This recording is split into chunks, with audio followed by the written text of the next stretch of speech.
Boa noite, então, de novo, pessoal. 7h30 até as 8. Me faz sinal se eu passar, por favor. Porque às vezes eu me empolgo. Tem uma tolerância. Não, eu me empolgo. Faz sinal ali, né? Mas assim que eu já sei que alguma coisa está errada. Então, pessoal, eu venho de Osório, né? Convite sempre, com muita gratidão. Porque é bendita a oportunidade de, ao preparar a palestra, a gente conseguir estudar, né? Porque entre uma das partes que eu mais gosto aqui,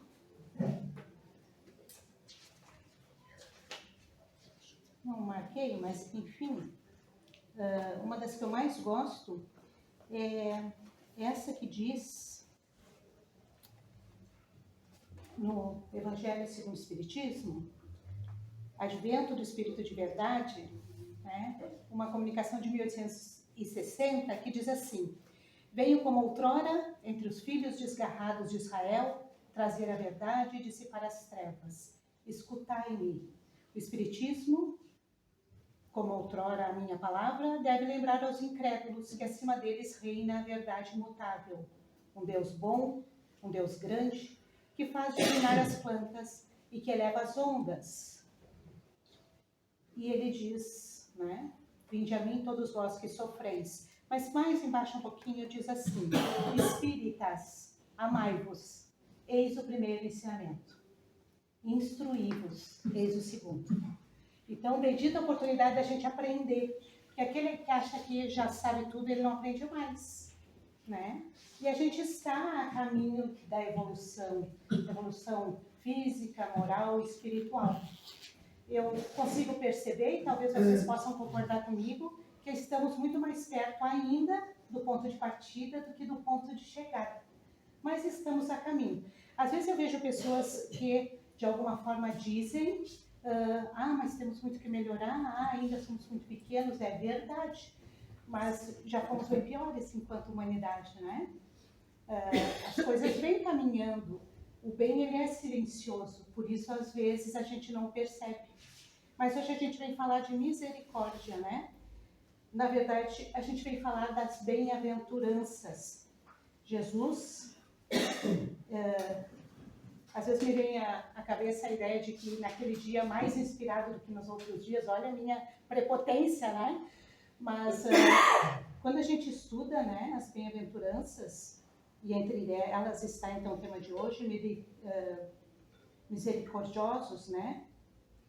Bem-aventurados os misericordiosos, porque obterão misericórdia, nos faz lembrar a oração que os espíritas oram e outras religiões também, em que em determinado momento a gente diz, né, naquela oração que Jesus nos ensinou, perdoai as nossas ofensas ou as nossas dívidas, depende da linha, né? Se fala assim como nós perdoamos. Na mesma régua, na verdade. Não é de forma diferente. Às vezes a gente quer a benevolência, a gente quer o perdão de Deus, a gente quer a misericórdia, mas a gente não dá para o outro. Ou dá em outra proporção. E quando a gente vai ler as bem-aventuranças, e entre elas essa, né? Bem-aventurados os misericordiosos, porque obterão misericórdia. E quantas vezes nas minhas orações, sabendo que Deus é imensamente misericordioso, eu ainda peço um acréscimo da misericórdia dele, né? Porque às vezes a gente se distrai, às vezes a gente traz muito presentemente as nossas imperfeições. Então nós vamos... eu pesquisei assim algumas coisas das bem-aventuranças, que neste caso da misericórdia, que Mateus nos traz, né? Se perdoares, Deus vos perdoará. Se seu irmão agiu contra vós, conversa com ele em particular. Porque muitas vezes, aqui diz que existem a boa e a outra, né, maneira de ter misericórdia pelo nosso próximo. A verdadeira é generosa, que chama em particular, né? Que diz, olha, eu não concordo, eu acho que isso não está certo. E tem aquela que humilha. E num palco, coloca aquele, então, né, à frente e o diminui. Olha como eu sou bonzinho, olha como eu sou, né, elevado, eu desculpo. Quantas vezes a gente se reconhece nessa posição em algum grau? E aí a gente vai encontrar também no Evangelho que a misericórdia é um complemento da brandura. Sede mansos e pacíficos. Será que a gente é? Eu vinha vindo agora, então tá cheio de obras pelo caminho, assim, né? Quase me atrasei na biblioteca, mas não me atrasei na estrada, porque eu vim mais cedo. Aí chegou num momento que o pessoal começou a fazer a volta na estrada do mar. Eu digo, ué, o que está acontecendo? Estava interrompida. E eu já estava no meio do caminho. Então também fiz a volta, entrei para a Enterprise, que estava uma droga bem esburacada, mas estavam arrumando, então vai ficar tudo muito bem. E eu fiz assim, a gente veio refletindo e conversando, meu marido me trouxe, e eu fiz assim uma análise, uma analogia, né? Que é assim a vida da gente, né? Pensei, pô, Capão Novo, tem que chegar lá, né? Então vou pela Estrada do Mar, tudo certinho, sei onde é, já vim algumas vezes, né? Só que não, em determinado momento tinha um obstáculo. Na vida não é assim, né? Aí eu tive que fazer um retorno. Aí deu um pouquinho de angústia, será que eu vou me atrasar? Né? Será que vai dar certo? Aí fizemos a volta e entramos em Capão, porque a ideia era tomar um cafezinho em Capão antes. Será que vai dar para tomar café? Será que não vai dar para tomar café? Né? E na vida da gente é assim, será que meus planos vão dar certo? Será que não vão? E a gente angustia. E acaba não percebendo a paisagem, não percebendo a viagem. Deu tudo certinho, chegamos aqui até a tempo, conversando um pouquinho lá, me distraí até na biblioteca, mas a tarefa, né, está sendo feita. Que nem um dia que eu vim e faltou luz, vocês lembram? Alguns de vocês estavam aqui, né? E mesmo sem luz, eu pensei, agora não vai ter, nossa, vou ter que voltar. Mas não, mesmo sem luz, a gente conseguiu trazer essa mensagem, que não é minha, né? Que é a mensagem essa, do Evangelho, que aí a gente vai ver uma citação de Valdo, que ele diz assim, ó, não é uma teoria que o homem deve crer, é uma realidade que ele deve ser.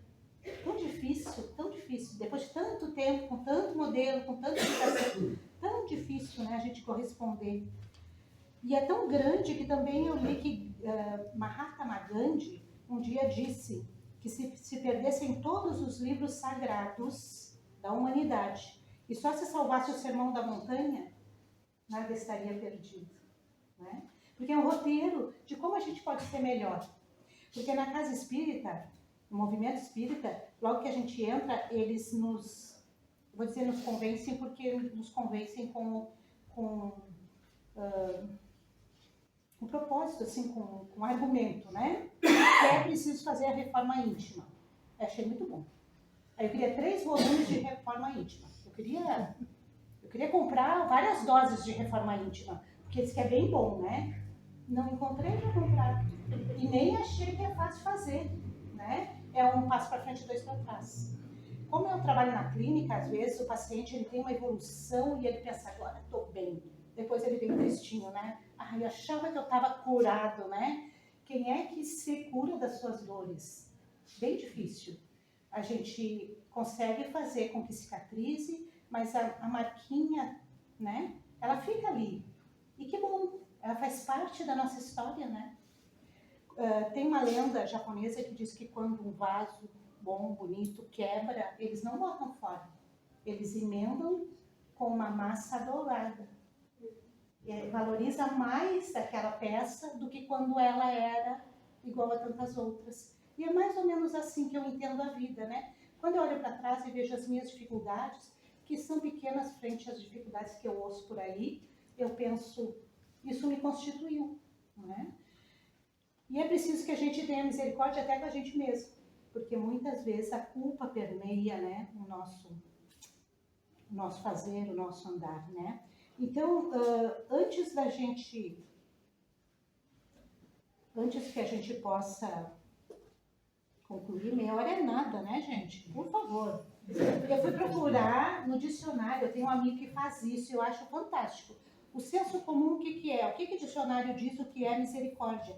E olha só, a etimologia da palavra vem do latim, e vem de miseratio, que é miséria, né? E cordis é coração no latim. Então é o coração que se debruça sobre a miséria humana. Então aquele que é misericordioso, ele conhece de alguma forma, ele identifica a dor do outro, o sofrimento do outro. Ele tem um coração compadecido, E a gente vê que padecimento é sofrimento, né? A gente consegue entender que a palavra padecer é sofrer. E o compadecido, o que tem compaixão, é aquele que acolhe a dor do outro. Não daquele jeito, se fosse irmão, eu fazia de tal jeito. Será, gente? Às vezes eu fico pensando assim, será que fosse comigo? Será que... Claro, sentadinha na cadeira de boa ouvindo, se fosse tu fazia assim. Mas se fosse eu de verdade, será que eu consigo fazer diferente? Às vezes longe disso. A gente trabalha às vezes com dependência química, né? E às vezes é tão difícil e eles querem. Será que se fosse eu no lugar já não tinha feito outra coisa, né? Pior, né? Eles estão resistindo, às vezes eles estão tentando, às vezes, reformular a vida. É fácil? Acredito que não seja. Eu falo do lugar da teoria, né?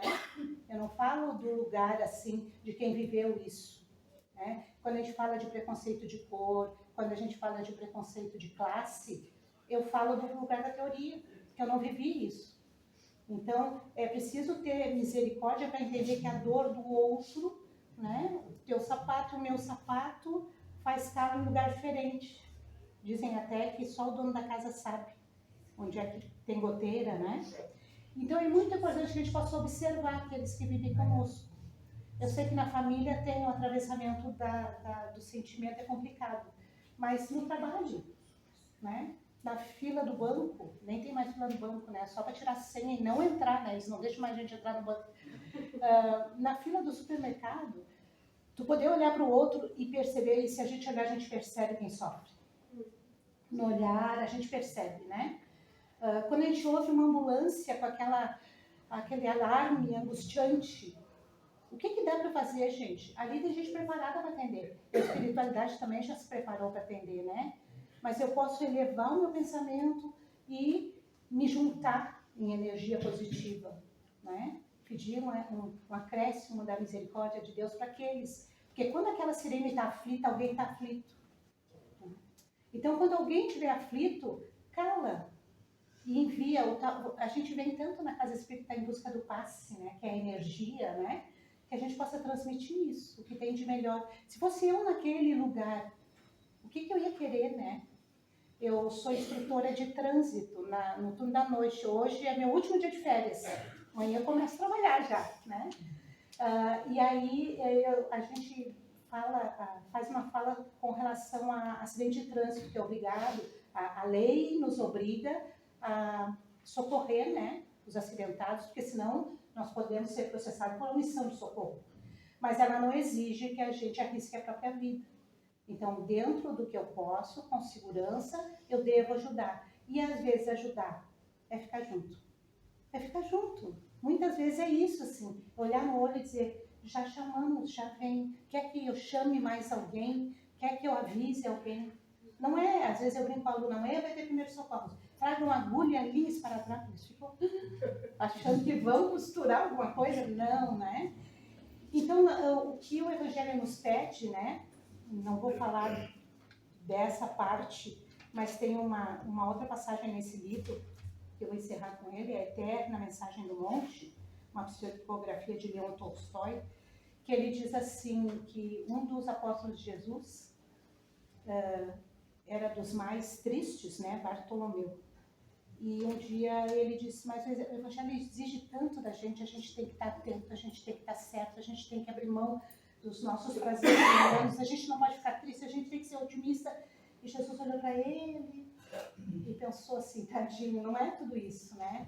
E disse, Bartolomeu, o Evangelho não exige, ele transforma, ele liberta.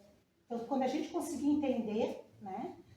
Eu hoje vou menos à casa espírita, por conta das minhas outras atividades, mas o espiritismo nunca mais saiu de mim. Quando eu entrei, depois eu moro há 43, fiz aniversário de casamento dia 28, hoje é 30, né? 43 anos na mesma rua, com o mesmo marido, pensa! E eu, por 20 anos, eu passei na frente da casa espírita, né? E um determinado dia eu entrei, assim como vocês entraram hoje. E tinha alguém lá dizendo algumas coisas, e eu pensei, não concordei. E acho que não é assim. Será? E em vez de ir embora, eu voltei no outro sábado. Umas coisas eu entendi mais, outras menos. E com o tempo, dentro de mim, tinha uma caixinha do ok, entendi, concordei, acho que é isso mesmo. E tinha a caixinha, não entendi ainda.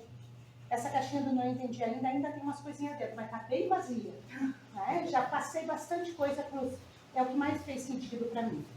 E misericórdia, então, o que que eu... o que que eu trago para a gente refletir com esses pequenos momentos? Neste livro... Não, está bem bom. Logo primeiro, né? É a história de Davi. Queria dividir com vocês, tá?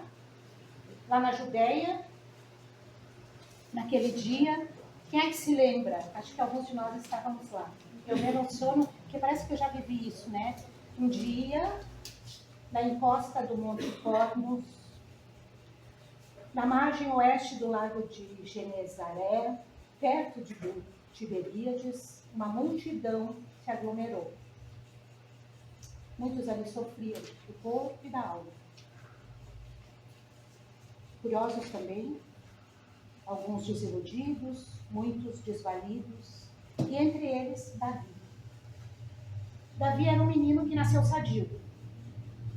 Infância legal, juventude cheia de prazeres, era bonitão, né? Numa manhã de inverno, sentiu uma fraqueza nas pernas, e ele ficou no leito. A cabo de uma semana, ele já não conseguia se levantar. Depois de alguns meses, ele percebeu que estava paralítico. Mas em certa ocasião ele ouviu falar de um profeta que andava curando cegos e surdos, coxos e estropiados. E um dia esse profeta estava próximo da cidade de Davi. E ele suplicou para o irmão mais velho que o levasse lá. O irmão disse: isso é bobagem. Todo o recurso da época já tinha sido tentado. E ele estava, de fato, paralítico. E para isso não tinha solução, pensava o irmão. Mas explicou tanto que o irmão acabou concordando. Insistiu e foram, né? Ao se aproximar do local, uma multidão sentada na relva, à beira do monte, expectativa, todo mundo esperando. Ao lado de Davi, um pobre infeliz também aguardava. Era paralítico também. Mas, além disso, era cego. E Davi ficou tão, né, cheio de compaixão, porque ele pensou: puxa vida, eu ainda consigo fazer alguma coisa dentro de casa, me arrasto. Mas esse que não vê, como será que é viver na escuridão?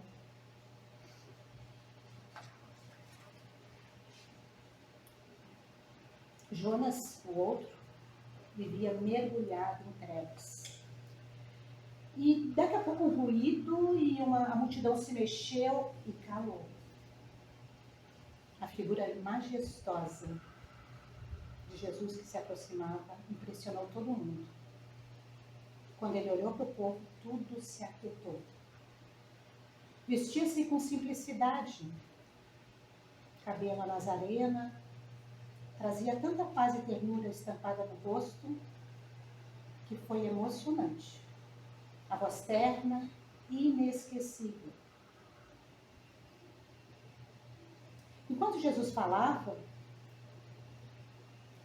toda aquela multidão, aquela massa humana se deixou prender pelo magnetismo daquela figura extraordinária.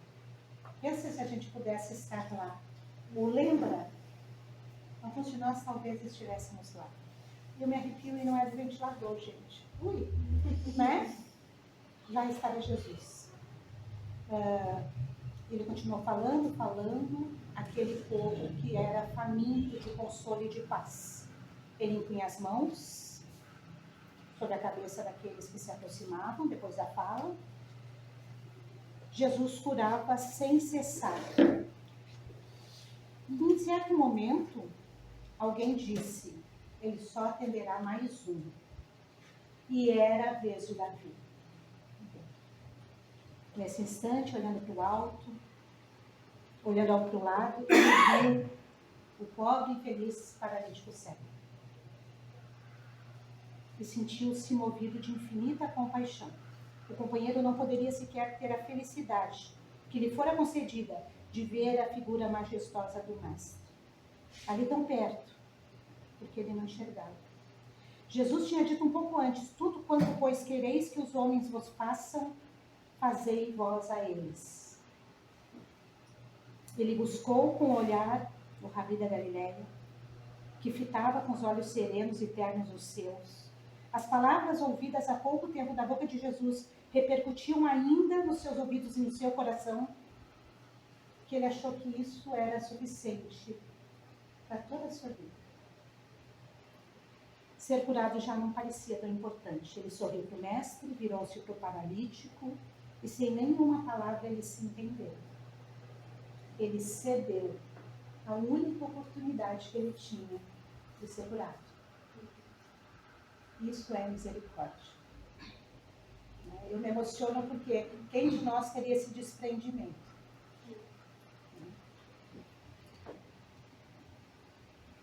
Acertando-se mais, o profeta colocou as mãos suavemente sobre a cabeça de Davi. O rapaz sentiu um nó na garganta, as lágrimas correndo pelo rosto, a emoção o dominava, e naquele supremo momento ele entendeu a lição e percebeu que o mestre tinha aprovado o seu gesto. Em seguida, foi embora, Jonas foi curado e voltaram para casa. Ele satisfeito, embora não tivesse sido curado. O irmão não entendeu nada, né? Mas um infinito consolo e uma grande resignação diante do infortúnio cresceu dentro dele. Uma nova luz nascera no íntimo do seu coração, clareando a compreensão de seus problemas. Regressou para casa. Ao chegar em casa, o irmão foi ajudar ele a ir para a cama. E aí ele percebeu que também tinha sido curado. Porque é assim que funciona, né? É o que a gente oferece, que a gente recebe. E a gente não está falando de cobrança, que às vezes a palavra aparece, né? As dívidas, as cobranças, os débitos. Não. Né? Ele deu do melhor e recebeu do melhor. Davi percebeu cheio de júbilo que também podia andar, também fora curado. Mercê a infinita bondade daquele mestre Jesus, que era todo compaixão pelos sofredores. E o resto da sua existência ele conseguiu viver, né? Da forma que Jesus sugeriu. Faz aos outros tudo o que querais que eles te façam. Seja misericordioso. O ciclo da vida é imutável, né? Mas é harmonioso. O que a gente chama às vezes de sofrimento é lição. O que a gente chama às vezes de dificuldade é oportunidade. Né? Eu fiz uma palestra segunda-feira lá na Sociedade de Amor e Caridade e era: é necessário sofrer? Não é. Mas parece que havia, que a maioria de nós usa, né? Pelo amor, em busca do amai-vos, né? Instruir-vos, poucos vêm. A maioria vem quando a água bate no nariz, né? Mas que bom que em cada uma das cidades que eu conheço tem um lugar de luz como esse, onde as pessoas podem, né? Lavar a sua alma com lágrimas, com esperança, com palavras, e fica o desafio de a gente poder avaliar se esse é o caminho que a gente tem tomado. Se a gente não vem para o movimento espírita para um sorinho semanal, né, que dura até a próxima semana, isso também ajuda. Ok, a gente está aqui para isso mesmo, né? O movimento espírita ele tem isso, assim, ele acolhe no momento de sofrimento, mas a libertação ela vem da compreensão, instruí-vos das coisas do amor, das coisas da alma, daquilo que é imperecível. Todo o resto, a praça come, ladrão pode roubar, né? Eu vi hoje ainda de 2 filhos que acharam entre as coisas do pai uma mala cheia de dinheiro que não vale mais, né, na internet. Ele guardou.